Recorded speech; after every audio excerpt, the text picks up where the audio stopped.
I never liked office Christmas parties. There's something painfully artificial about glittery decorations taped onto corporate walls and coworkers pretending to like each other over lukewarm wine and forced small talk. But this year felt different.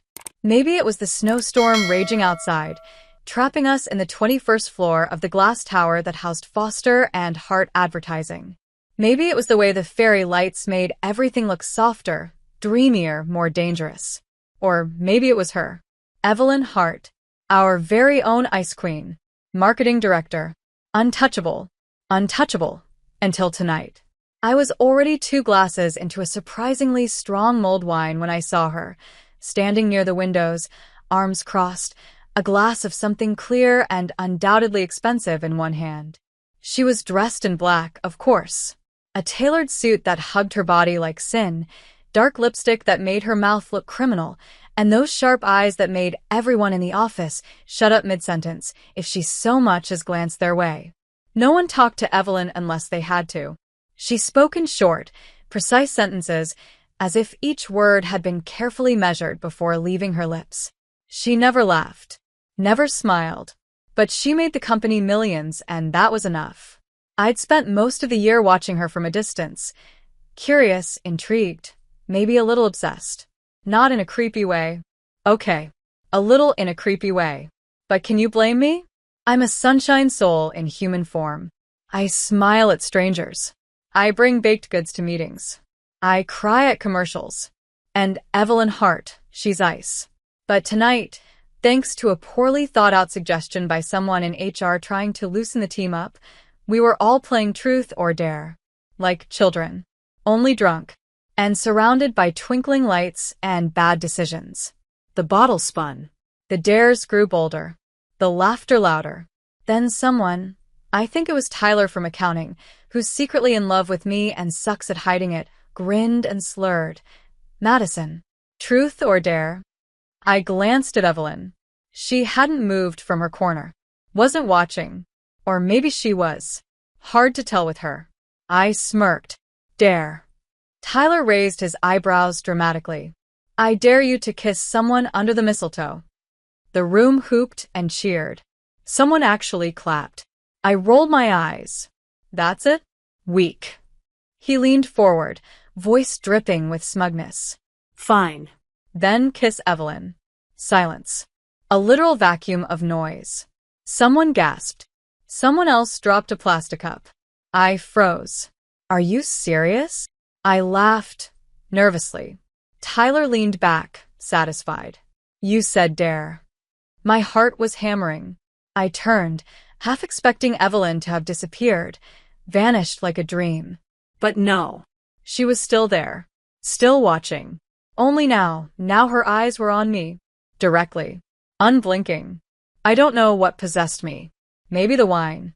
Maybe the way my pulse screamed in my ears. Maybe the fantasy of what it would be like to touch her, even for a second. Or maybe I just wanted to see if anything could melt her. Fine, I said, my voice steadier than I felt. I walked across the room. It felt like crossing a battlefield. Every eye on me. Every step echoing in my ears. The mistletoe dangled above the glass doors near her, absurdly festive. I stopped in front of her. Hi, I said. Her gaze flicked down to my lips. Then back up. You're really going to do this? She asked, voice cool as ever. A dare's a dare, I replied. She said nothing, just stared.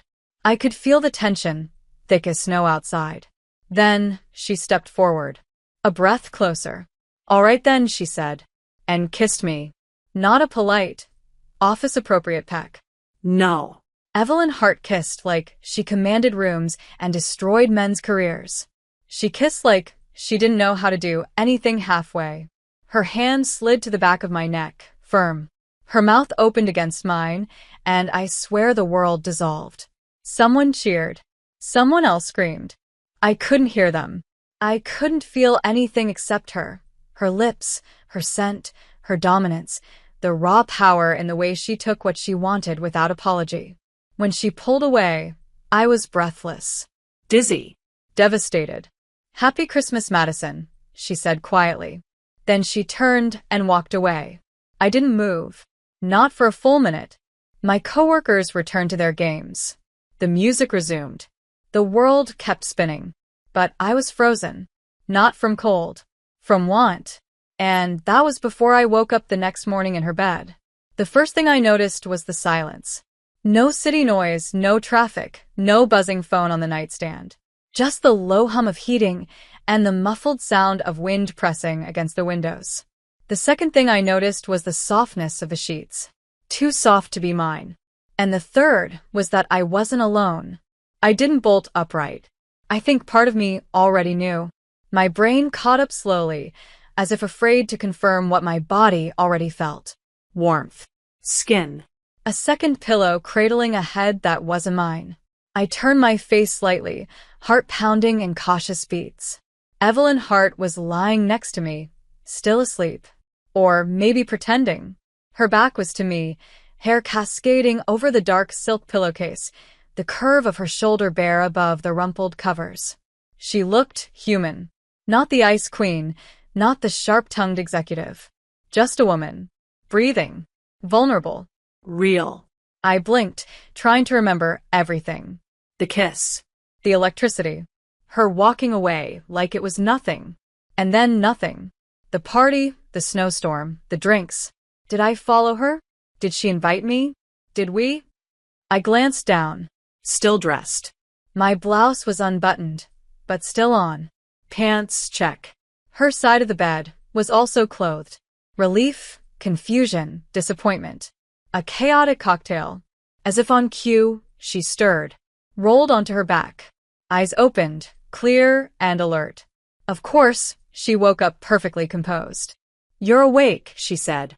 Her voice was lower in the morning, rougher. It did things to me I wasn't ready to examine. I managed. Did we? No, she said, interrupting, sitting up in one fluid, elegant motion. You passed out. I let you sleep. It was safer than sending you home in the storm. I blinked. I passed out. She glanced at me.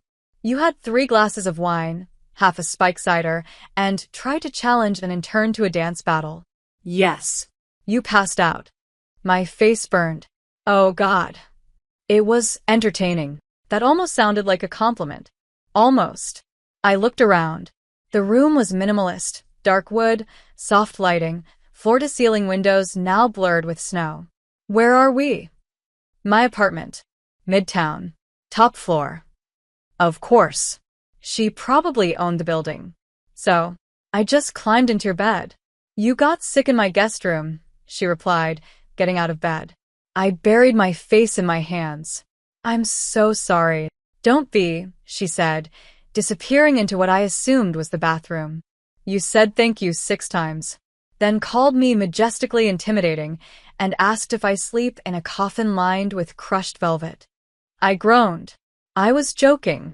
She reappeared, holding a robe out to me. Her eyes flicked down. I know. I took the robe and slid it on, grateful for the barrier. She wore a satin robe herself, dark blue, tied neatly at the waist. She looked like she belonged on the cover of a magazine titled Power and Other Dangerous Things. You're being very nice, I said. Don't get used to it, she replied, though her tone was lighter. The storm's still bad. You'll have to stay until the roads are cleared. Right. My stomach twisted. Trapped. With her. You can stay in the guest room. I'll have it cleaned. Okay. Silence settled again. Heavy. Awkward. Electric. I couldn't look away from her. From the curve of her mouth, the shadows under her eyes. She noticed. Stop looking at me like that. Like what? Like you want to ask me something, but you're scared of the answer. I hesitated. Why did you kiss me back? She paused. Her expression didn't change, but I felt something shift. Why did you kiss me at all? Because I wanted to. There's your answer then. That's not an answer. She crossed the room slowly, deliberately, until she was standing right in front of me. You think because I don't smile in the break room that I don't feel things. I think you hide them. Her gaze searched mine. I didn't flinch. Maybe I do, she said softly. But that night, I didn't want to. I felt heat rise in my chest. In my throat. She reached up and brushed a strand of hair behind my ear. Don't overthink it, Madison. I can't help it. Then don't think. Just be. Her hand lingered for a second too long. My heart stuttered. And then she turned and walked away again. I stood alone in her bedroom, heart a mess, thoughts tangled, and something very dangerous blooming inside me. Because for a split second I thought I saw it behind the frost and armor, a glimpse of someone I could fall in love with. I didn't expect her to cook. Evelyn Hart, the woman known for skipping lunch meetings and surviving on espresso and ambition, was standing barefoot in her sleek, black kitchen scrambling eggs like it was something she did every Sunday. She wore the same dark blue robe from earlier, only now it hung a little looser at her collarbone, revealing more skin than I was prepared to handle at 8 in the morning. I stood in the doorway, awkward in her borrowed robe, wondering how the hell I'd ended up here, not just physically, but emotionally. The kiss, the bed, the look in her eyes. Everything felt like a glitch in the universe. You hungry? She asked without looking at me. Starving, I admitted, but also very confused. She slid eggs onto a plate, then turned. About what? You? I said. This. Her expression remained unreadable. It's breakfast. It's more than that. She sighed, handed me the plate, and gestured toward a stool at the marble island. Don't make this complicated before caffeine. I took the plate. Saturday. Watched her pour 2 coffees. She handed me one. Black, she asked. I nodded. Thanks. You're welcome. Silence fell as we ate. It wasn't uncomfortable exactly, just thick. Charged. Every movement, every glance held weight. Finally, I couldn't take it anymore. You kiss me back, I said, voice quieter now. You pulled me in. You didn't stop.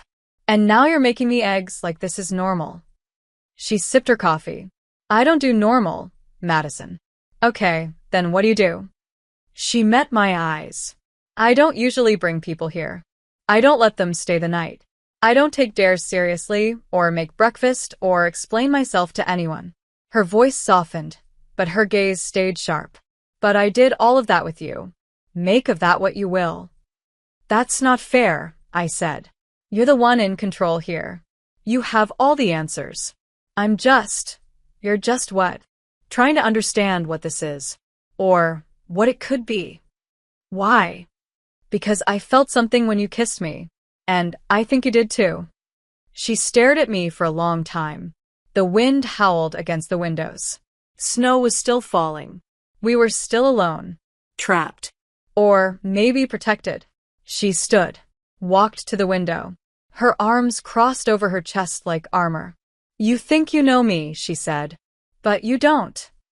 Then let me, I said, rising to my feet. Let me know you.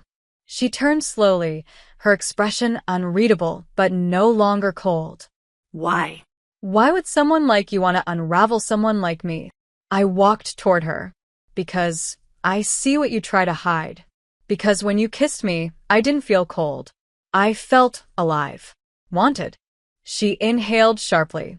You don't know what you're getting into. Try me. She reached up and touched my face, her fingers featherlight. You're dangerous, Madison. No, I whispered. You are.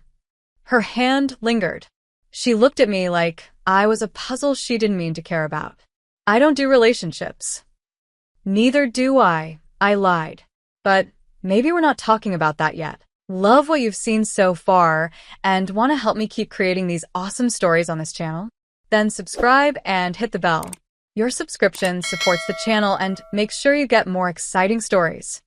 Her lips parted like she wanted to say something else, but she didn't. She turned away. The roads are still closed, she said flatly. You'll have to stay another night. I should have felt nervous. Or inconvenienced. But instead, my heart leapt. Another night meant more time. More chances. She poured herself another coffee. There's a spare toothbrush in the guest bathroom. Clothes in the closet. I assume you'll survive. Oh, absolutely. Trapped in a luxury apartment with a mysterious, emotionally unavailable ice queen? It's a dream come true. Her lips twitched. Not quite a smile, but close. Careful, she said. Keep talking like that, and I might think you like me. I do, I said. Bold. Honest. She froze. Just for a second. Then recovered. Don't. Why not? Because I don't know what to do with that. Then learn. That got her. She looked at me like I'd hit something raw. Then she disappeared into her office and closed the door. I stood alone in her kitchen, adrenaline buzzing through my veins. I should have backed off. But I couldn't. Not when I saw that flicker in her eyes, the one that said she wasn't as untouched as she pretended to be. I wandered the apartment for a while. It was stunning. High ceilings, clean lines, expensive art. But cold. Impersonal. Like a hotel suite no one stayed in. No photos. No personal clutter. Just curated perfection.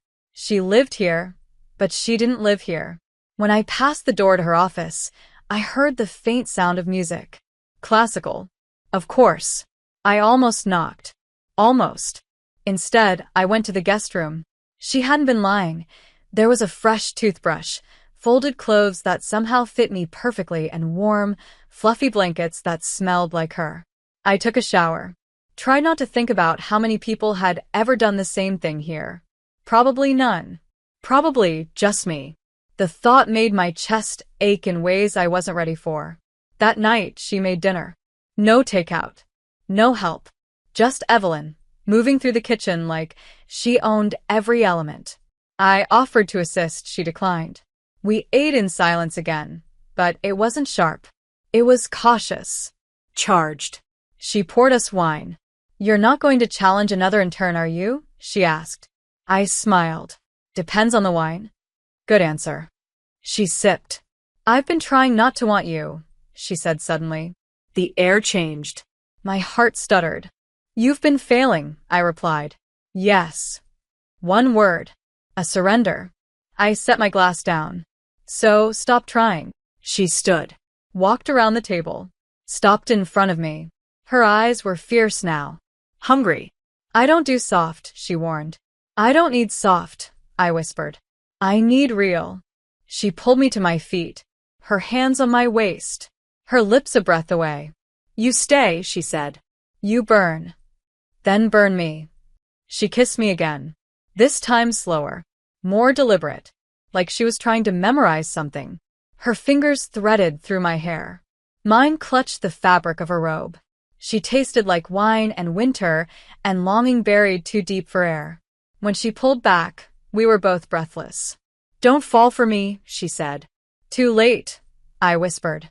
She closed her eyes, just for a second, then leaned her forehead against mine. God help us both. She didn't let me go that night. Not after the kiss. Not after the warning. Not after the way my fingers curled into the fabric of her robe, like I was holding onto the edge of a dream I didn't want to wake from. Evelyn Hart, untouchable, unreadable Evelyn, stood with her arms around my waist like it wasn't a mistake. Like she didn't regret anything yet. Her breath was warm against my neck. I could feel the tension in her shoulders, the way she was fighting herself. And still, she didn't pull away.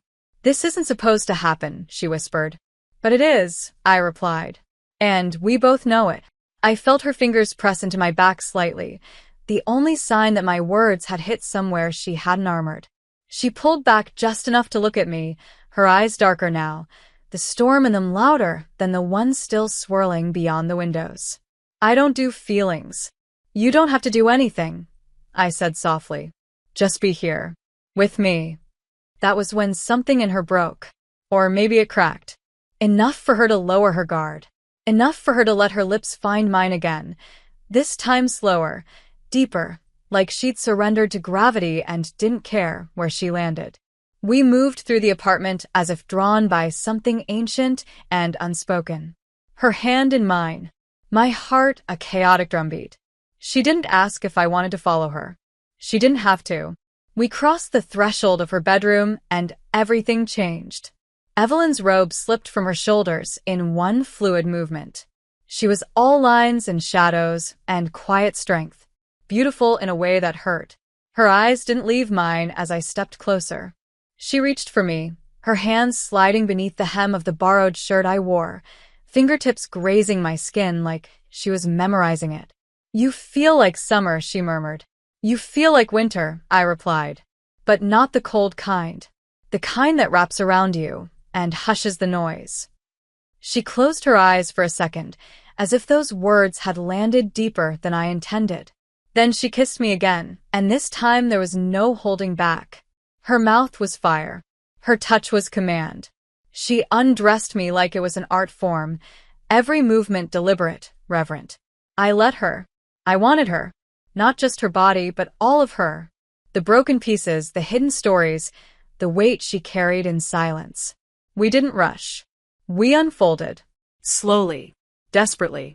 Her mouth mapped my skin like a prayer she didn't know she still believed in. And when she whispered my name like it meant something, I felt it in every part of me.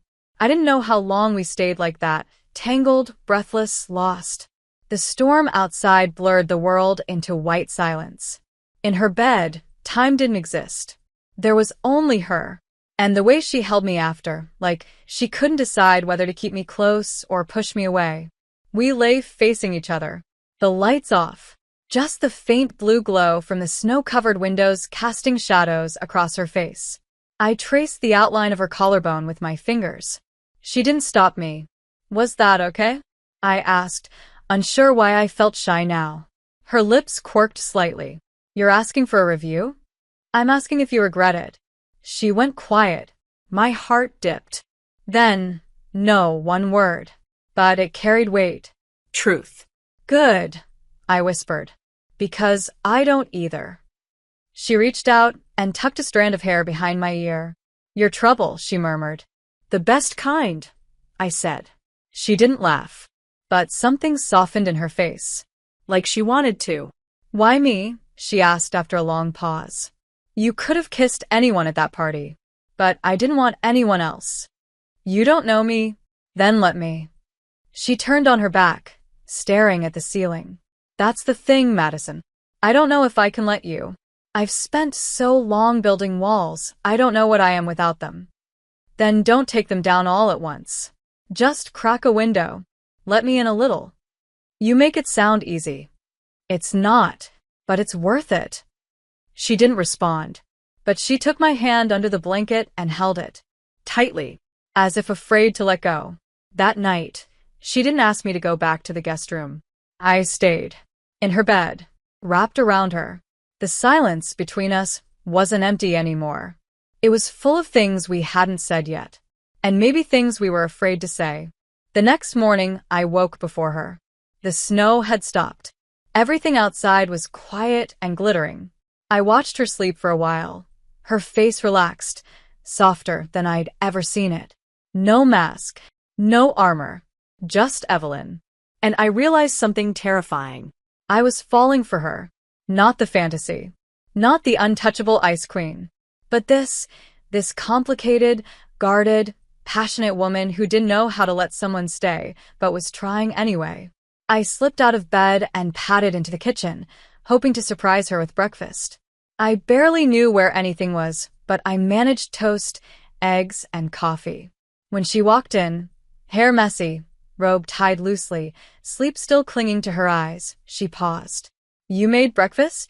I figured it was my turn. She looked at the table, then at me. "You're full of surprises." "You have no idea." She sat, ate, drank. We didn't talk much, but every glance felt heavier now. More knowing, more us. Afterward, she stood by the window, looking at the sky. "Roads will probably open by afternoon," she said. I swallowed. "Right. You can head home then." A pause. "If you want. Do you want me to?" She didn't answer right away. "I don't know," she admitted. "I'm not used to wanting things I can't control." I walked up behind her. "Then don't try to control it. Just feel it." "That's what scares me." "Me too," I whispered. She turned, and for the first time, she looked uncertain, like a part of her wanted to ask me to stay, but didn't know how. "We still have a few hours," I said. "Use them." "For what?" "To be brave." She reached out, fingers brushing mine. And I knew. She wasn't ready to say the words, but she wanted me there. For now. And that was enough. By the time noon rolled around, the roads were finally clearing. City crews worked overtime to carve paths through the snowbanks, while plows scraped the asphalt below into something vaguely drivable again. The magic of the storm, that quiet, suspended reality we'd been living in, was beginning to melt into normal life. I stood near the window, arms wrapped around myself, staring at the skyline I'd almost forgotten. In 3 days, everything had shifted. I had kissed Evelyn hard on a dare. I had woken up in her bed. I had seen her vulnerable. I had tasted her sighs, felt her hands trembling against mine. And now, it felt like we were at the edge of something that neither of us had a name for. Behind me, I heard the soft clinking of cups. She was cleaning, always moving, always hiding in productivity. "I can call you a car," she said without turning around. "Or, if you prefer, I can have my driver take you." Her voice was calm. Too calm. Like nothing had happened. Like I hadn't just slept in her arms and watched her walls crack open in the middle of the night. I turned. "Is that what you want?" She looked up at me, eyes unreadable. "What I want doesn't matter." "It matters to me." A long silence stretched between us. "You were never supposed to stay," she said finally. "It was just a kiss." A game. "I don't know how it turned into," she trailed off. "Into what?" I asked, stepping closer. "Because I know what it feels like to me." She exhaled, a quiet thing. "It feels like risk. It feels like possibility," I countered. "It feels like something rare." Evelyn sat on the edge of the couch, crossing her legs. The late afternoon light made her look less like a goddess and more like a woman with too many thoughts and nowhere to place them. "You don't understand how I work, Madison. I compartmentalize. I control. I keep everything in check, because when I don't, things fall apart. I fall apart. Maybe falling apart is the first step to being real, or the first step to losing everything I've built. I'm not here to destroy you, Evelyn." "Then what are you here for?"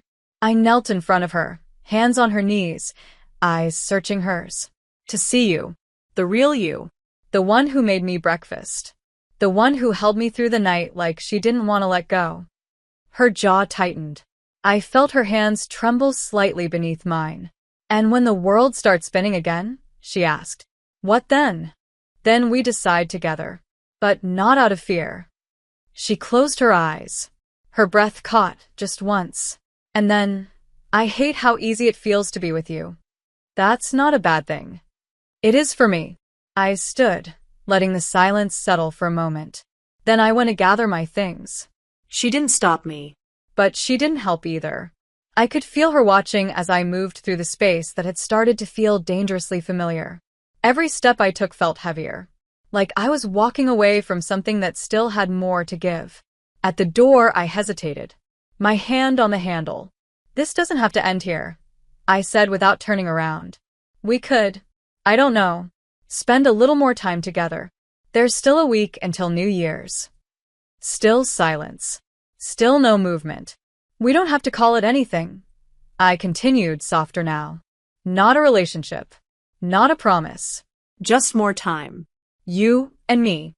To see what this is when the snow isn't hiding us from the rest of the world." I heard her rise. Slowly. Her footsteps were soft across the hardwood. Then I felt her behind me, her presence like gravity. She didn't touch me. Not yet. "You want to stay here?" she asked. "Or anywhere," I said. "I just want to be with you." A pause. A long, terrifying pause. Then, "I have a cabin. In upstate. It's quiet. Isolated. No emails.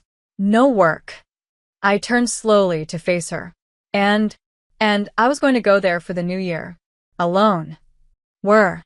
She didn't smile, but her voice softened. "You should come with me." My heart surged. "Are you sure?" "No," she admitted. "But I want to be." "Then that's enough." She exhaled like she'd been holding her breath for days. "It's 3 hours away. We'd leave tomorrow morning. If you're serious." I stepped into her space, letting my fingers slide against hers. I've never been more serious. Her fingers closed around mine. One condition. Name it. We don't talk about work. Not once. Done. And you don't bring your phone to the dinner table. Deal. And you let me choose the wine. I grinned. Control issues much? She arched a brow. Do you want the good wine or not? I want you, I said. And I'll take that however it comes. She kissed me then, slow and quiet. The kind of kiss that didn't ask for anything, only offered. When we broke apart, her forehead rested against mine. You make it hard to hide, she whispered. Good, I said. I'm not here to let you disappear. That night, we stayed in. No champagne. No Christmas lights. Just two women learning how to be near each other without breaking the spell. We played cards on the floor. She beat me repeatedly. I accused her of cheating. She raised an eyebrow and said, I don't cheat. I dominate. I almost choked on my wine. At one point, I caught her watching me with something in her eyes I hadn't seen before. Not lust. Not curiosity. Something tender. Fragile. Hopeful. And when I asked her what she was thinking, she only said that I might not be as broken as I thought. I didn't know how to respond to that. So I kissed her instead. Long, gentle. The kind of kiss that said, you don't have to be fixed to be loved. She didn't pull away. And I knew then we were going to the cabin. And maybe, just maybe, we weren't done surprising each other yet. The road to the cabin felt like we were driving out of reality. Snow still covered the shoulders of the highway, clean and undisturbed. Evelyn's car, black, sleek, definitely expensive, glided through the landscape like it belonged there. She didn't speak much. One hand on the wheel, the other resting between us, barely brushing against my leg. The silence wasn't cold. It was heavy with the weight of everything we hadn't dared say in the city. Here, between the pines and the sky, things were shifting again. And I could feel it in the way her shoulders weren't as tight. In the way she occasionally glanced at me like she still couldn't quite believe I was there. The cabin sat on a slope surrounded by evergreens, looking like something out of a fairy tale. Stone and wood. Floor-to-ceiling windows. Smoke curling from the chimney, like the place had been waiting for her return. She didn't need a key. The door recognized her thumbprint. Of course it did. Inside, it was minimalist but warm. All exposed beams, soft throws, and a fireplace that flickered to life with a switch. I stood in the entryway, letting it all sink in. This is private, she said. I bought it 5 years ago. I come here when I need to breathe. It's beautiful, I said and meant it. She nodded toward the hallway. There's a guest room. I tilted my head. Planning to use it this time? Her mouth twitched. No, she walked past me, brushing her fingers against mine like a silent answer. We didn't unpack right away. We made tea, sat by the fire, let the silence stretch between us again, this time more comfortably. Why me? I asked eventually, echoing the question she'd asked in her apartment. Her eyes met mine over the rim of her mug. You smile like you've never been hurt. That's not true, I said. I just refuse to carry it like a weapon. She looked away. I don't know how to do that. Then let me show you. We spent the first night in the same bed, but we didn't rush. It wasn't about sex, not this time. It was about warmth. Breathing in sync. Her fingers tracing the curve of my arm like she was learning a new language. At one point, in the dark, she whispered, I haven't brought anyone here before. I turned to face her. Noses almost touching. Why not? Because this place is mine. Not my job. Not my image. Just mine. And now it's ours, I said softly. She didn't respond. But she didn't disagree either. The next morning she cooked. Again. Bacon. Eggs. Coffee so strong it could revive the dead. Do you always cook like this in your secret hideaway? I asked, half teasing. Only when I'm trying to impress someone. I paused, halfway through my bite. So, you're trying to impress me? She shrugged, but there was a ghost of a smile on her lips. Maybe. We spent the day walking the woods behind the cabin. She showed me the frozen lake. The hill where she used to sled alone. The little shed she converted into a reading nook, lined with books no one else knew she loved. "You read poetry?" I asked, picking up a worn copy of Sappho. She looked almost embarrassed. "Only when I can't sleep." "What keeps you up?" "You lately," she said, so quietly I almost missed it. I didn't know what to say to that. So I stepped closer. "Is that a complaint?" "No," she said, staring at me. "It's the first time I've liked being restless." That night, after dinner, she poured us both a glass of wine and stood by the window, watching the snow begin again. I came up behind her, wrapping my arms around her waist. She didn't flinch. She leaned back into me. "I used to think wanting something meant weakness," she said. "And now I'm starting to wonder if wanting is what makes us human." I kissed her shoulder. "It is." She turned in my arms, wine glass forgotten on the sill. Her eyes were darker now, not with fear, with longing. "Stay until the new year," she said.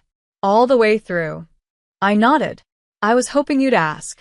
"You could say no," she warned. "It's not safe. I'm not simple. I'm still figuring this out.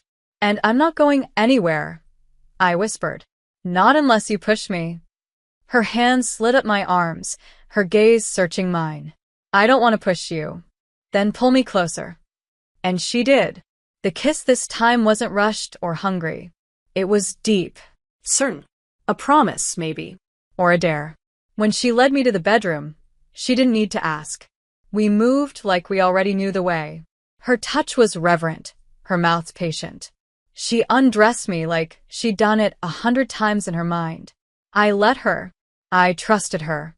Even when her breath caught. Even when her voice broke. Afterward, we lay tangled in the sheets, sweat cooling between us. Her hand in mine. Her thumb brushing gentle circles against my skin. "Do you believe in second chances?" she asked suddenly. "Second, third, fourth. As many as it takes," I said. "Why?" "Because I think I might have already ruined things before they even began. With you. With how I've always been." I turned to face her, letting my fingers trace her jaw. "You haven't ruined anything. You're just now starting to write a new chapter. What if I mess it up? Then we rewrite it. Together." She pulled me close again. And for the first time, I felt her let go of something. Not completely, but enough. Enough to know that this wasn't just a cabin. Wasn't just a week of hiding. It was the beginning of something real. Maybe terrifying. Definitely beautiful. And we had time. Time to figure it out. Together. The snow kept falling. Day after day. A soft, endless white that wrapped the cabin in stillness. The rest of the world felt far away, as if it had melted behind us, leaving nothing but us and the quiet. In that space, we built a rhythm. Mornings began with coffee and sleepy kisses. Afternoons were spent walking the trails behind the cabin, our fingers brushing, then locking, then never letting go. Evenings meant wine, music, laughter, soft touches that turned into sighs beneath heavy blankets. But it wasn't perfect. Not really. Not underneath. I could feel something in her, something tight, buried, waiting to surface. She was present, yes. Tender, even. But when I reached too deep, when I looked too long, I saw the tension in her jaw. The way her eyes shifted like she was calculating how much of herself was safe to show. And I didn't push. Not at first. I wanted her to come to me when she was ready. But people like Evelyn Hart didn't know how to be ready. They knew how to hide. It was on the 4th night, while we were sitting in front of the fire, legs tangled, a half-empty bottle of wine between us, that she finally cracked. She had been quiet all day. Not distant. Just off. Her touch lingered longer than usual, her laughter more hollow. When I reached for her hand, she let me hold it, but her fingers were stiff. "You're somewhere else," I said. She didn't deny it, just looked into the fire like it might swallow her whole. "Do you ever wonder why people become who they are?" she asked. "All the time." "Then tell me, who do you think I am?" "I think you're someone who's been alone for too long. Someone who built walls so no one could hurt her, but now doesn't know how to tear them down. I think you're brilliant and stubborn and afraid of being seen for who you really are because you've convinced yourself no one would stay. Her throat worked around the silence. Her voice, when it came, was small. You're not wrong. I didn't speak. I waited. When I was 9, she said, my mother left. Just didn't come home one day. My father never talked about it. Just shut down. And I learned very quickly that feelings didn't fix anything. That love didn't keep people from disappearing. That if I didn't depend on anyone, I couldn't be disappointed. My heart cracked. Evelyn, so I focused. School. Work. Control. Power. I made myself so sharp no one would ever dare get close enough to cut me. Until I kissed you under the mistletoe, I whispered. Her laugh was bitter and soft. You ruined everything. Good, I said. You needed to be ruined. You don't understand. She pulled her hand away and stood, pacing the room. Her robe fell open slightly, revealing the edge of her collarbone, the soft curve of vulnerability she never let anyone see. I've never let someone in like this. Not fully, not willingly, and it terrifies me. Then let it, I said, standing too. Let it terrify you. Let it shake you. Because it means it's real. She turned, eyes bright with something sharp. You think love is enough? I think honesty is. I don't know how to do this. Then we learn together. What if I hurt you? Then we talk. We fight. We figure it out. That's what people do when they care. She shook her head, her arms wrapped around herself. You deserve someone who doesn't come with baggage and bruises. No, I said, stepping close. I deserve someone who doesn't hide behind them. My hand reached for her cheek. She didn't flinch this time. She let me touch her. Let me hold her face like it was something precious. You think I want a perfect version of you? I asked. No, Evelyn. I want this version. The messy one. The real one. The one who's afraid, but still standing in front of me. Her eyes welled, and for a terrifying moment, I thought she'd push me away again. But she didn't. Her hands came up to cover mine. And she whispered, I don't know how to be loved like this. I leaned in, my forehead against hers. Then let me show you. One day at a time. She nodded, the motion barely there. But it was everything. That night when we made love, it wasn't about passion. It was about breaking open. She let me touch her without armor. Let me whisper things into the hollow of her throat she'd never heard from anyone before. I held her while she cried, silent tears she tried to hide. I kissed them away, not to erase them, but to honor them. And when she finally fell asleep, curled against me like I was the first safe place she'd ever known, I stayed awake for a long time, memorizing everything. Her breathing, her scent, the way her hand clutched mine in sleep. I didn't know what would happen after the new year. But I knew one thing for certain. This woman, this complicated, brilliant, broken woman, had opened a door that could never be closed again. And I had walked through it, willingly, without a map, but with my whole heart. Steam curled up from the surface of the bath, like a secret rising between us. The air was thick with the scent of lavender and cedarwood, and the only sounds were the quiet crackle of the fire in the next room and the soft ripple of water against skin.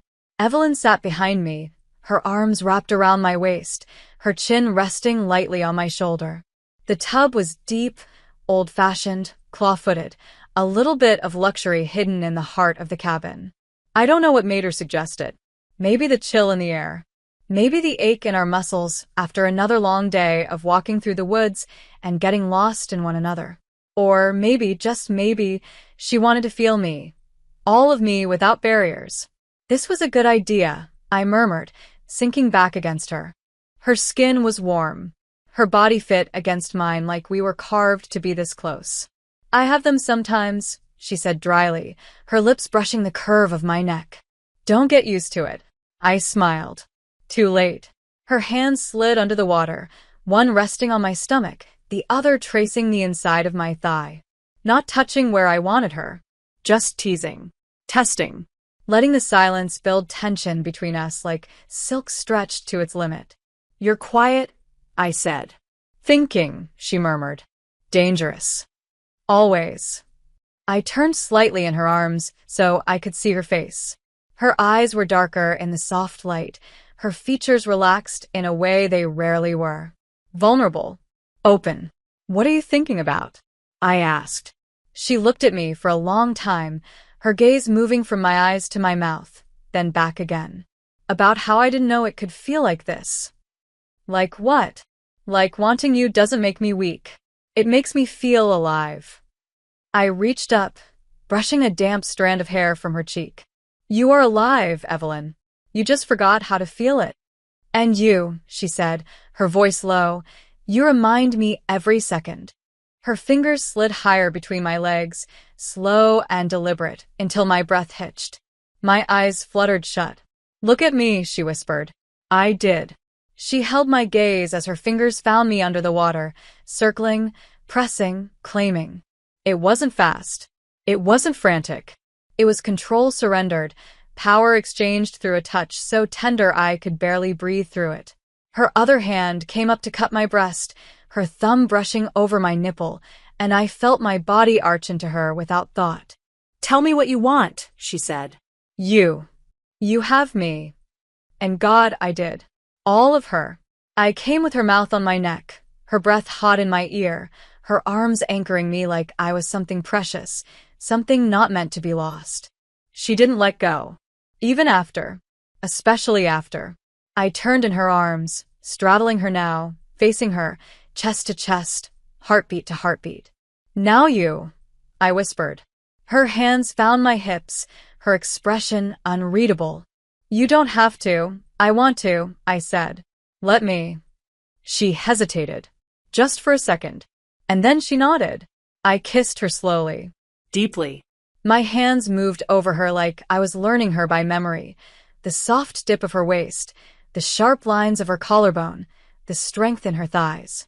When I slid my fingers into her, her head fell back against the edge of the tub and her mouth parted in a quiet gasp that I felt all the way down my spine.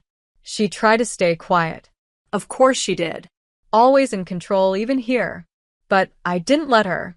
I whispered her name. I told her how beautiful she looked like this, undone, raw, real.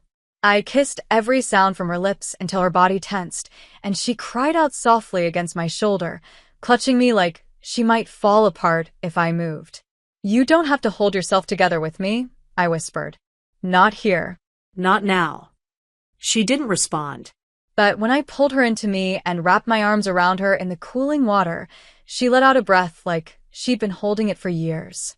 And she stayed there, her head on my chest. Our fingers tangled above the waterline.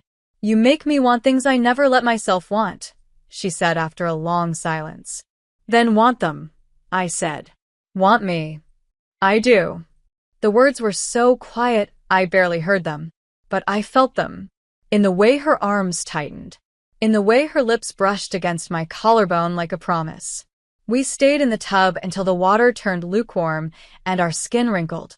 I dried her off with a towel, my hands reverent, slow, careful. She let me. She touched my face afterward like I was something rare. No one's ever taken care of me like this, she said. You never let them. Her eyes softened. But I'm letting you. Later, wrapped in blankets by the fire, her head in my lap, her hand resting on my thigh, Evelyn's phone buzzed on the table. She didn't move. You're not going to check it? I asked. No, but the screen lit up again. A name. A company contact. Another buzz. She closed her eyes like it hurt. I reached for it, handed it to her. If it's important, she stared at the screen. The moment stretched. Then she sighed and answered. Yes. Her voice was colder now. Clipped. A different version of her, the Evelyn I had known before all this. I could only hear one side of the conversation. Something about a client crisis. Something about her needing to return sooner than expected. I watched her jaw clench. No, she said. I can't. I'm not in the city. Another pause. It's personal.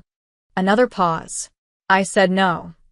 She hung up and set the phone face down on the table. Her shoulders were tight again, her walls rising. I touched her hand.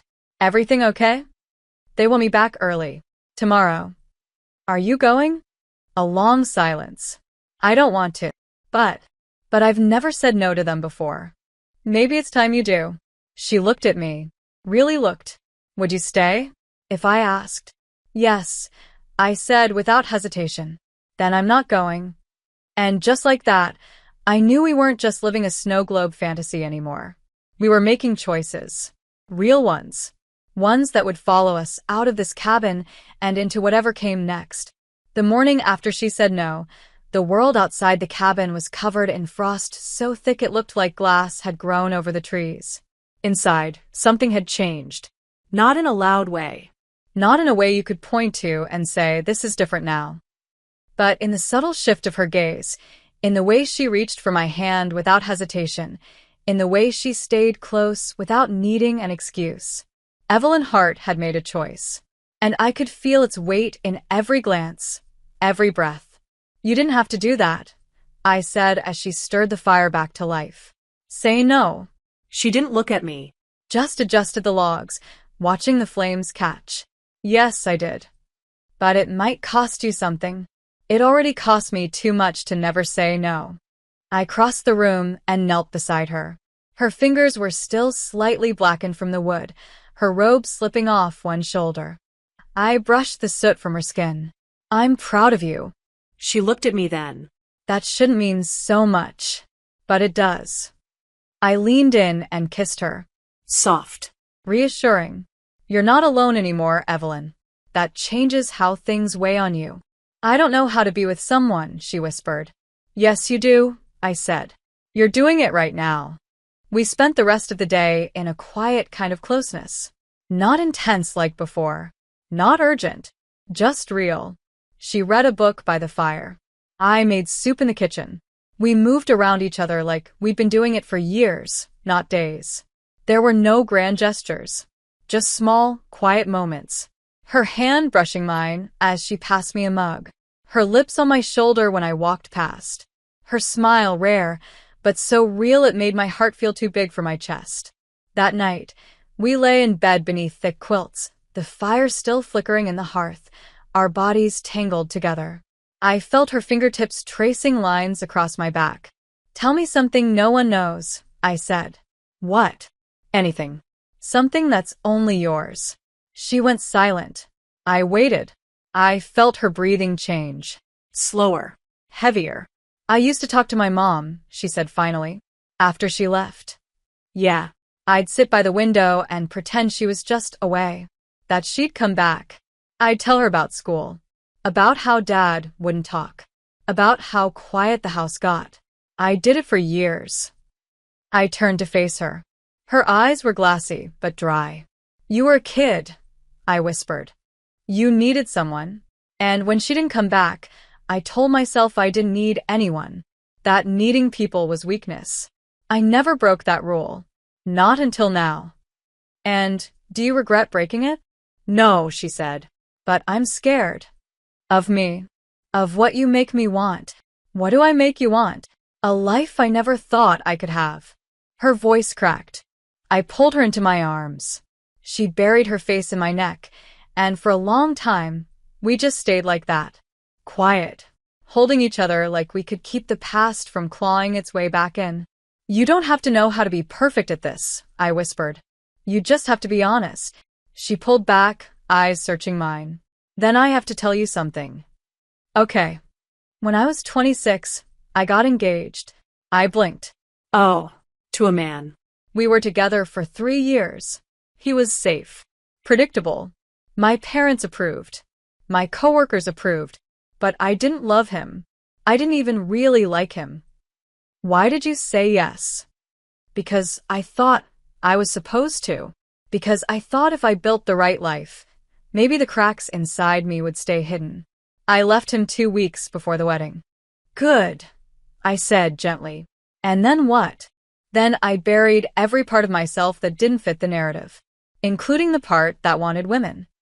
My heart ached. You've been carrying that alone? She nodded. Until you kissed me under the mistletoe. I reached for her hand. I'm not going anywhere. Even if I screw this up? Especially if you screw this up. A tear finally slipped down her cheek. I kissed it away. She pulled me close and whispered against my skin, I think I'm falling in love with you. My breath caught. I felt the words land in the center of me, like a match in dry grass. I pulled back just enough to look into her eyes. You're not alone in that. Her lips parted.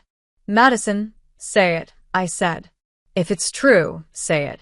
I love you, she whispered. I don't know what to do with it yet, but I do. I smiled. You don't have to do anything with it. Just let it exist.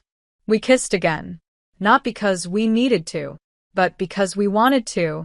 Because we had something to say that couldn't be said any other way. And for the first time, Evelyn didn't pull back. She leaned in. She stayed. The days blurred into a kind of magic I didn't dare name.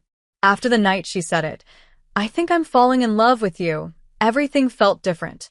Not louder. Not heavier. Just deeper. More rooted. Like we'd both stopped holding our breath and finally let ourselves sink. Evelyn didn't say the words again. Not right away. But she didn't need to. It was in everything she did. In the way she'd reach for my hand, without thinking. The way her lips found mine in the middle of a sentence. The way she'd wrap herself around me at night, like I was the only thing tethering her to the earth. I caught her looking at me sometimes. Not with hunger, but with awe. Like she still didn't understand how this had happened, or why it hadn't happened sooner. I felt it too. That strange ache of something too good to be true. And the fear of what waited for us outside the snow-covered world we'd created. We have 2 days left, I said one morning as we made breakfast in our pajamas. She didn't look up from the pan. Don't say it like that. Like what? Like it's ending. I walked over to her, wrapping my arms around her waist from behind. It's not ending, but it's changing. She exhaled. I know.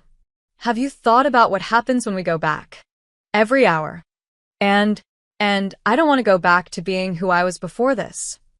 I turned her gently, so she faced me. Then don't. It's not that simple, Madison. The city, the company, my reputation, people see me a certain way. If I change too much, they'll question everything. Let them. You don't understand. No, I said, cutting her off gently. You don't understand. Evelyn, I fell for the version of you that no one else gets to see. And if you bury her again just to keep playing a role, you'll lose something you'll never get back. She was silent. Her eyes searched mine. I saw the panic behind them, the fight between who she had been and who she might become. What if I'm not strong enough to be both? Then let me be strong with you. That day, we didn't go outside. We stayed curled on the couch, talking about everything and nothing. She told me about her favorite childhood book. I told her about the time I got caught sneaking into a movie theater at 16. We laughed. We kissed. We memorized each other all over again. And that night, while we lay in bed, she whispered, I've never brought anyone into my life like this. It's terrifying, isn't it? Yes. But worth it. God, yes. I held her hand under the covers. Then let's figure out how to do this. The real-world version. Not just the snow globe version. She nodded slowly. There's something I want to ask you. My heart skipped. Okay, don't panic. You're telling me not to panic? I mean it. She sat up, her face more serious now, but not guarded. Just raw. There's a villa in Tuscany. A client offered it to me for the month of January. I turned it down originally, but they said I could still take it. Okay, come with me. I blinked. What? Come. With me. Just us. 1 month. No deadlines. No pressure. We could exist. Be us. And see what this really is, outside of the snow and the silence. My chest tightened. You want me to leave the city? Not forever. Just come away with me. Let's give this space. Without expectations. Without your apartment or my office looming over us. I sat up too, eyes wide. That's huge. So, is what I feel for you. I stared at her. Evelyn Hart, Ice Queen, powerhouse, untouchable executive, was asking me to disappear with her. Not to hide, but to live. Fully. You're serious, I said. Dead serious. And if I say yes, then we leave the day after New Year's. And if I say no, her voice cracked. Then I'll understand. But I'll miss you. Every second. I touched her face, heart pounding. Evelyn, I don't want this to be temporary. Neither do I. That's why I'm asking. Let's go somewhere new. Together. I exhaled. Okay. Her eyes widened. Okay. Okay, I'll come with you. She smiled, really smiled, and it undid me completely. She kissed me then. Hard. Grateful. Full of the kind of promise that didn't need words. And in that moment, I realized something terrifying and beautiful. We weren't just surviving anymore. We were choosing. Building. And for the first time in her life, Evelyn Hart wasn't walking away from something that scared her. She was walking toward it. Toward me. Coming back to the city was like waking up from the softest dream into the harshest morning. Everything was louder. Faster. Sharper. The buildings towered again. The streets buzzed with people and demands. But her hand never left mine. Not when we stepped out of the car. Not when we climbed the stairs to her apartment. Not when we sat in silence, suddenly aware that the real world had returned and was watching. Evelyn became quieter. More guarded. I saw it in the way she stood a little straighter, the way her voice took on that clipped edge again when she made phone calls. But every time I looked at her, she softened. She smiled. She reached for me like I was the only anchor she had. We leave in 2 days, she said that night, sitting cross-legged on her bed, laptop open, booking flights. Florence Airport, then a car to the villa. It's remote. Peaceful. Perfect. I leaned over to see the photos. Stone walls, olive trees, sunlight spilling through terracotta roofs. It didn't feel real. It's beautiful, I said. You're beautiful, she replied, almost distractedly, like it was just a fact, not a compliment. My chest tightened. I kissed her shoulder.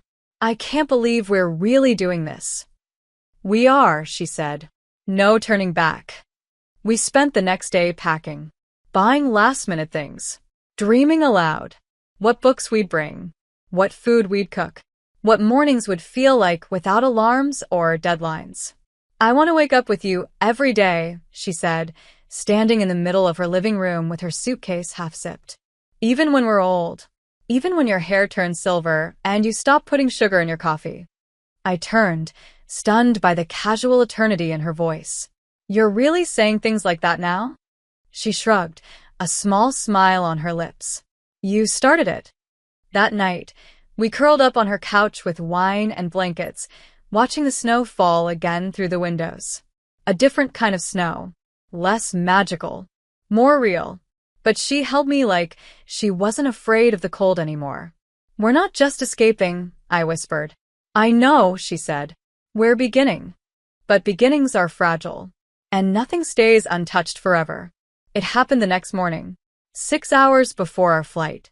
Evelyn was in the shower when her phone rang. I saw the name. I didn't recognize it, but the ringtone was different, sharper. Urgent. I knocked gently on the bathroom door. You've got a call. It won't stop. Take a message, she called back.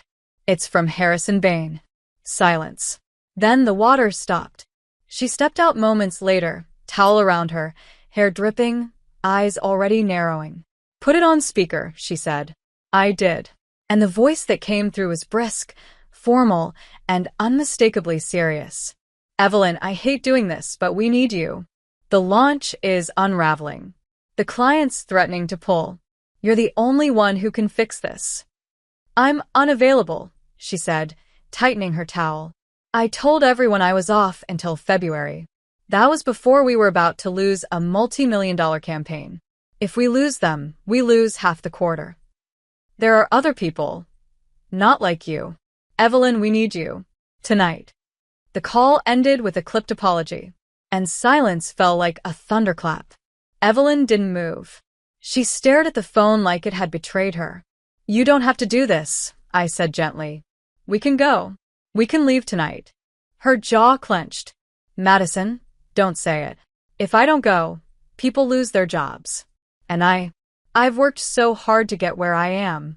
I can't just disappear now. You're not disappearing. You're choosing yourself. I'm choosing us. That's what this trip was supposed to be. So choose us, I said. But I saw it. The panic. The pain. The unbearable pressure of everything crashing in at once. She sat down, towel still clinging to her, elbows on her knees, her head in her hands. I don't want to lose you, she said. My chest cracked. You won't. But if I go, then we'll find another way. She looked up at me, eyes red. I wanted to give you the sun, and now I'm handing you a shadow. I knelt in front of her. You're giving me your truth. That's more valuable than any trip. You're not angry? Of course I'm angry, I said, voice thick. But not at you. At the world. At timing. At the fact that we almost had a perfect start. Almost, she echoed. This isn't the end, I said. It's a pause. We'll get there. Not today. But someday. You still want me? More than ever. She pulled me into her arms then. Wet hair, towel and all. We sat on the floor of her penthouse bathroom, clinging to each other like the storm was inside now. And maybe it was. But she didn't push me away. She didn't retreat. I'll book another trip, she whispered. I'll find another moment. I swear. Just promise me one thing. Anything. Don't shut down again. Don't let this pull you back into the woman I first met, the one who lived behind her title. Her grip tightened. I won't. Not if you're still here when I come back. I'll be here, I said. I'm not going anywhere. And just like that, something shifted again. Because love wasn't proven in Tuscany, or cabins, or snowy mornings. Love was proven in the moments we chose to stay, even when the dream fell apart. And Evelyn Hart? She had chosen me. Even if the world demanded her attention again, she left part of herself with me. Not a fantasy, but something real. The first morning without her felt like a room missing all its windows. Lightless. Still. I woke up in her bed, alone, the scent of her still on the pillow beside me, and for a long time, I just stared at the ceiling, wondering how absence could be so loud. Evelyn had left hours earlier, well before dawn, her driver taking her to the office where fires waited to be put out, reputations salvaged, millions preserved. She'd kiss me goodbye softly, slowly, the kind of kiss that wasn't rushed but still tasted like urgency. I'll call you, she'd whispered, forehead against mine. And when this is over, I'm coming back to you. I believed her. Every word. But believing didn't make the ache easier. I spent most of the day trying not to text her. I failed by noon. Miss you already, I wrote. The reply came 20 minutes later. You have no idea. The next few days passed in a blur. We didn't see each other. Not once. Her workdays stretched into nights, and even when we talked, her voice was thick with exhaustion. Still, she always answered. Even if it was 11 p.m. Even if it was just to say, I'm sorry I can't talk long, but I needed to hear your voice. One night, I left her a voicemail when she didn't pick up. I didn't plan it. I just missed her. Hey, I said, lying in bed with the city buzzing outside my window. I know you're probably neck-deep in clients and chaos, but I just wanted to tell you something. This thing between us? It's not a bubble. It's not a fantasy. It's real. And I'm here. Not waiting. Just holding space. For you. For us. Don't rush. Just come back when you're ready. I didn't expect a reply. But the next morning, I woke to a message. That was the first thing that's made me breathe in days. I listened to it 5 times. You make me believe in things I thought I buried. It wasn't easy. I missed her hands. Her voice. The way she'd smirk when I teased her and try not to smile. But I also started to realize something. She was showing up, even when she couldn't be here. That meant more than any escape. The distance was real. But so was the commitment. One night, for days after she'd returned to work, I got home to find a note on my door. Not a message. A letter. My name in her handwriting. Inside, there were only a few lines. I booked us a weekend. Just us. Don't ask where. Pack light. Warm clothes. I'll pick you up Friday at 6. You said this wasn't the end. So, I'm making sure it's just the beginning. I stared at the paper like it might burn in my hands. My heart was a mess of adrenaline and affection. I texted her. You sure about this? She replied instantly. Yes. For once, I'm sure. The next few days crawled by. We talked late into the nights, sometimes about nothing, sometimes about everything. She told me things she'd never said aloud, like how she used to write poetry as a teenager, but never shared it. I told her how I always felt like I was too much for people, too emotional, too open, too honest, and how with her, I finally felt just right. We didn't need to see each other to grow closer. We were doing it in the spaces between the days. In the words, in the silences, in the trust. And then Friday came. I was standing by the window at 5:59 p.m., already in my coat, bag packed, butterflies rioting in my stomach. At 6:01, I saw her car pull up. She stepped out before the driver could open the door. Dressed in black, as always, but with something different in her eyes. Lighter. Softer. Mine. I ran down the stairs before I could think twice. The second I saw her, I didn't hesitate. I threw my arms around her, and she caught me with a laugh that felt like the first real breath she'd taken all week. Hi, she whispered against my neck. Hi, I whispered back. God, I missed you. I missed this, she said, cupping my face. Your skin, your eyes, your voice. It was hell not being near you. Then don't stay away again, I said. Not unless you absolutely have to. I'm learning, she said. How to choose this. How to choose us. In the car, she held my hand like it was the only thing tethering her to the earth again. Where are we going? I asked. She smiled. You'll see. Give me a clue. Fine. There's a fireplace. And no cell service. A cabin? Not mine. Not the first one. This one's new. For us. A reset. A continuation, she said. But this time not running away. Just running toward. The car slipped into the night. The city lights faded behind us. Her hand never let go of mine. And for the first time since she left that bathroom wrapped in a towel and obligation, I saw it clearly in her eyes. This wasn't a maybe anymore. It was a promise. We were doing this. Together. Even in the middle of the chaos. Especially then. The new cabin was smaller than the first, but warmer somehow. Not just in temperature. In intention. Everything about it felt like it had been chosen, not just booked. The deep green throws on the couch. The soft amber lighting. The bottle of red wine already breathing on the kitchen counter.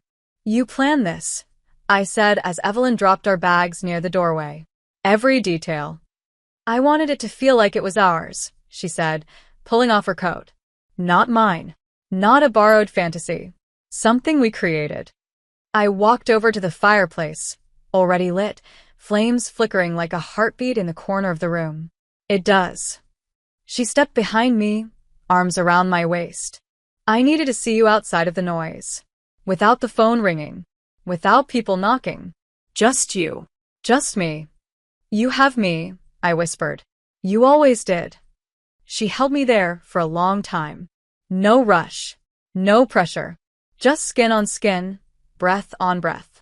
That night, we lay wrapped in blankets, the scent of wood smoke clinging to our hair, the sound of the wind tapping softly against the windows.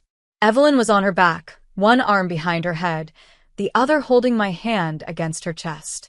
Tell me where you see yourself in 5 years, she said. I laughed. Seriously? Humor me. I bit my lip. I don't know. Hopefully not stuck in an office cubicle. Hopefully not alone. She squeezed my hand. Try again. Be honest. I turned my face toward her. Okay. I see myself waking up next to someone who makes me feel like this isn't just survival. Someone who reminds me I'm allowed to want more. I see a small place. Plants I forget to water. A window with morning light. Maybe even someone to cook breakfast for. Her voice was quieter now. Do I get to be in that version? I want you in every version, I said. She turned then, facing me completely. Her fingers brushed my cheek. I don't know what love is supposed to look like. But when I picture a future now, you're in it. That has to mean something.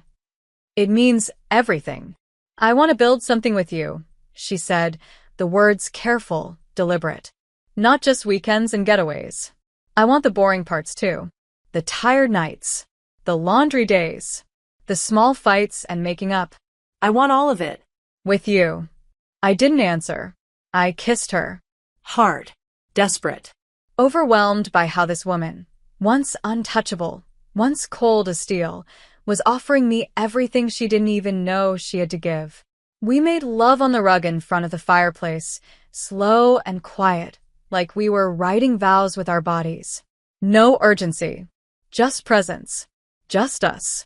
And when we collapsed together, breathless and tangled, I whispered, I want all of it too. Every bit. Even the hard days. She smiled into my neck. Then we're already winning. The next morning, while she made coffee, I stood on the porch in one of her sweaters, watching the sun rise over the trees. It felt like breathing for the first time. I didn't hear the phone ring. I didn't even know she'd answered it. But when I came back inside, something had shifted. Evelyn stood in the kitchen, her body still, her eyes wide, her hand still holding the phone long after the call had ended. What is it? I asked, walking to her. She looked at me, swallowed hard. It was my father. I blinked. What? I haven't spoken to him in 3 years. Not since I got promoted. He never approved of my choices. Always said I was chasing the wrong kind of power. But he's in the hospital. Something with his heart. Is he okay? They don't know. He wants to see me. I reached for her hand. And how do you feel? She looked at me with eyes full of something I'd never seen in her before. Guilt. Fear. Conflict. I don't know. Part of me wants to run. The other part wants to go, even if it's just to prove I survived without him. Evelyn. He was never cruel. Just cold. I spent my entire life trying to get his approval, and when I stopped caring, I stopped calling. And now, I pulled her close. You don't have to decide anything right now. But whatever you choose, I'll be right here. You're not going through this alone. She buried her face in my neck. Why are you always exactly what I need? Because I love you. Even when I'm a mess? Especially then. She held me tighter. We spent the rest of the day quiet. Not sad. Just thoughtful. The conversations turned softer. The touches slower. That night, over a simple dinner, she reached for my hand and said, Would you come with me? To see him? I don't know if I'll even walk into the room.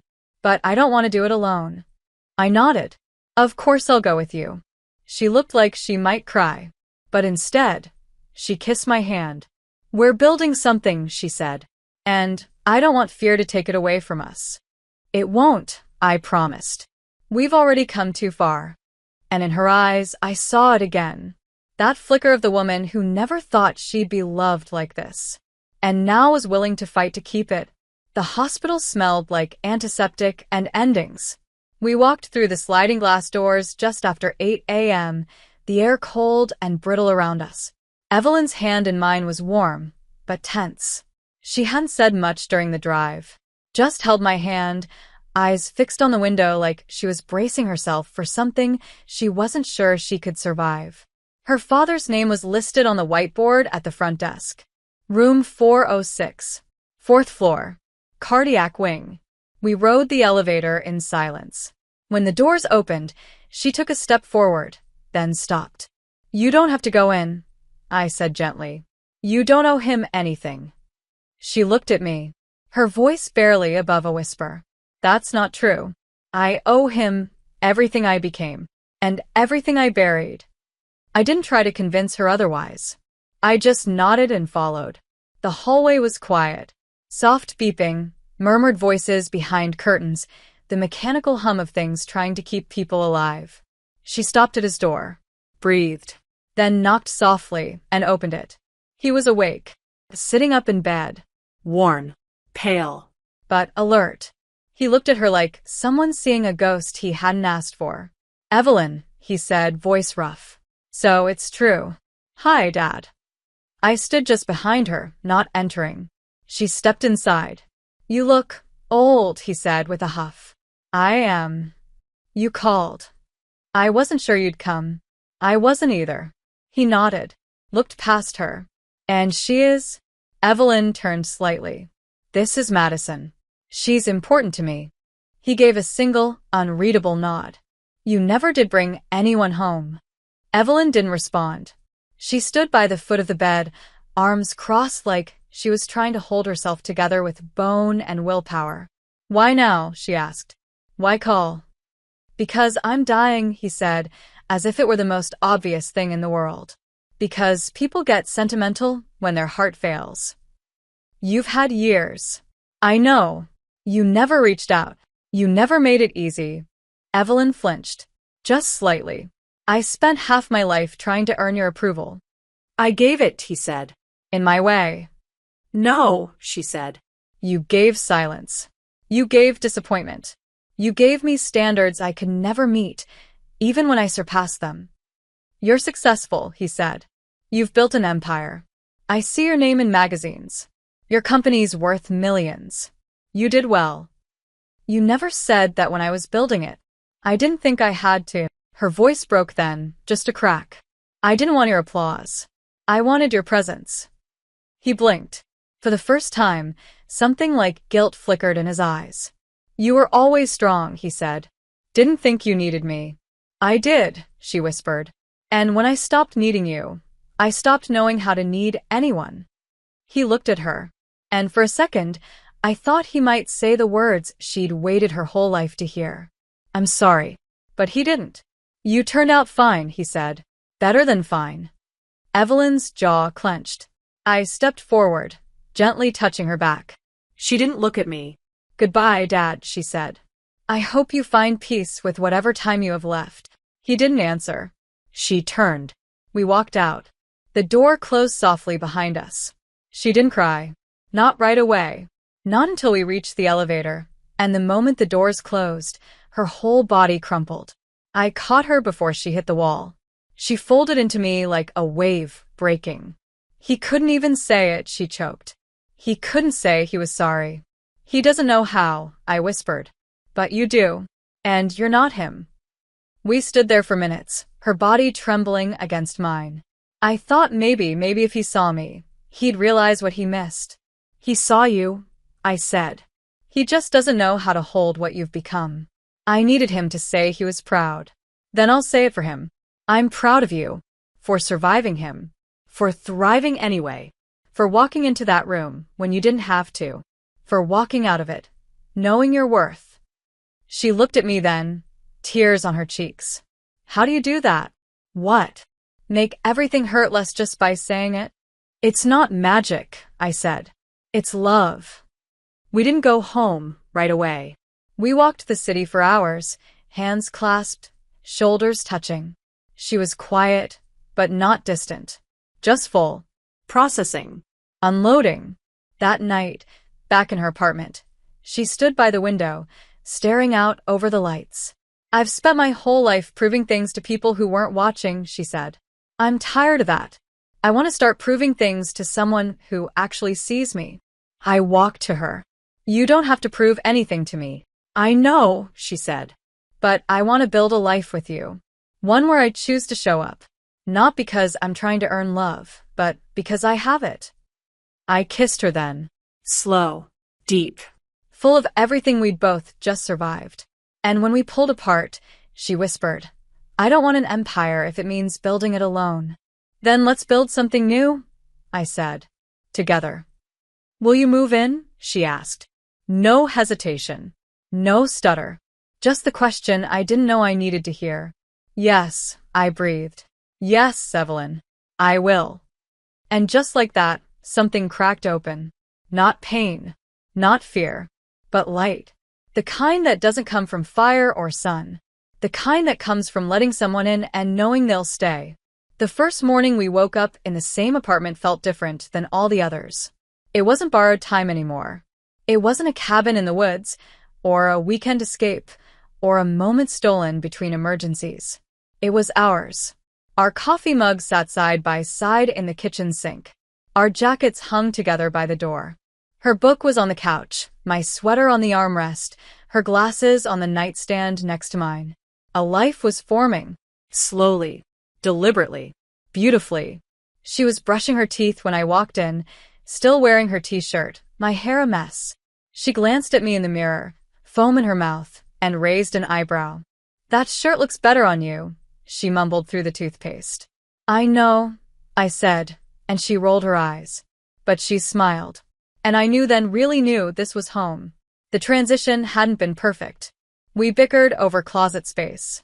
She reorganized my spice rack alphabetically. I left my shoes by the door, and it drove her insane. But then there were the quiet evenings, reading side by side, her head on my lap while I ran my fingers through her hair. Sunday mornings with pancakes, Thursday nights with wine. And the way she would look at me, like I had made her world shift on its axis, and she was still grateful for the dizziness. We celebrated New Year's curled up on the balcony, wrapped in blankets, a bottle of champagne between us, fireworks reflecting off the glass. "To us," I said, raising my glass. She clinked hers gently. "To second chances I never believed in until you." The first week of January passed in soft rhythm, and somewhere around the 10th, I realized I couldn't wait any longer. I didn't need a perfect setup. I didn't need to wait for some future where everything was calmer or more ideal. Because this was it. She was it. And if there was one thing I had learned, it was that you don't wait to ask for forever when forever is already sleeping next to you every night. I started planning. Quietly. She didn't notice. Too absorbed in meetings, projects, her usual dance with corporate chaos. But every night, she came home to me, and I waited for the moment that felt right. It came on a Thursday, mid-January. cold, clear sky. The city lit up like it knew something was coming. She came home late, exhausted. I had cooked. Candles. Music. Nothing dramatic, just enough to soften the edges of the day. "What's all this?" she asked, removing her coat. "You look like you're about to ask me to donate to a cause."